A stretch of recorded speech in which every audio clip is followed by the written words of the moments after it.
तो चलिए व्यूअर्स, इस वीडियो सेशन में मैं आपको सिखाऊंगा पास्ट परफेक्ट टेंसेस के इंटेरोगेटिव सेंटेंसेस। जैसे मैंने पिछली वीडियोस में मैंने आपको अफर्मेटिव और नेगेटिव के बारे में सिखाया था, तो इस वीडियो में मैं आपको सिखाऊंगा इंटेरोगेटिव। इंटेरोगेटिव मतलब सवाल या कोई भी सवाल होता है इसमें। तो सिर्फ फ़र्क इसमें क्या है कि जो हेल्पिंग वर्ब है वो सबसे पहले लगेगी, इसका सारा स्ट्रक्चर चेंज हो जाएगा, ये इंटेरोगेटिव बन जाएगा।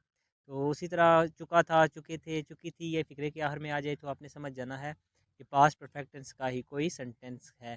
और इंग्लिश में इसमें हैड का इस्तेमाल होता है और वर्ब की थर्ड फॉर्म। स्ट्रक्चर देखते हैं, इसका स्ट्रक्चर है had plus subject plus verb की थर्ड फॉर्म प्लस ऑब्जेक्ट।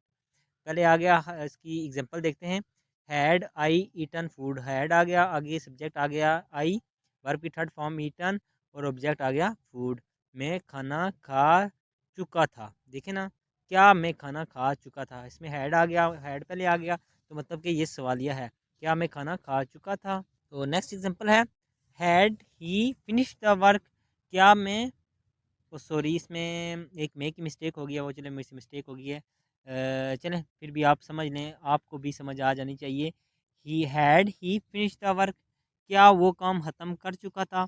इसमें मैंने वो लिखना था, उसकी जगह मैंने मैं लिख दिया। चलो ये मेरी मिस्टेक है, कोई बात नहीं, आप भी देख लें, ये छोटी छोटी मिस्टेक्स हैं, तो इसको नोट किया करें। तो नेक्स्ट एग्जांपल देखते हैं, वो है हैड वी सीन, क्या हम देख चुके थे। और इससे आगे नेक्स्ट है had she found a job, क्या उसे नौकरी मिल चुकी थी। मतलब कि सारा ये हेल्पिंग वर्ब पहले आने की वजह से स्ट्रक्चर चेंज हो गया, ये इंटेरोगेटिव बन गया।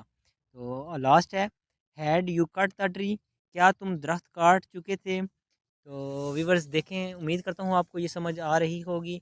तो अगर आपको ये वीडियो अच्छी लगे तो मज़ीद मेरी वीडियोस देखते रहें। अगर आपको नहीं समझ आई तो कोई बात नहीं, मैंने इसके डिस्क्रिप्शन पे एक लिंक दिया हुआ है, आप उस पे जाके क्लिक करें और वो वीडियो देखें। वो शॉर्ट शॉर्ट वीडियो हैं, मज़ीद आपको उनमें समझ आ जाएगी।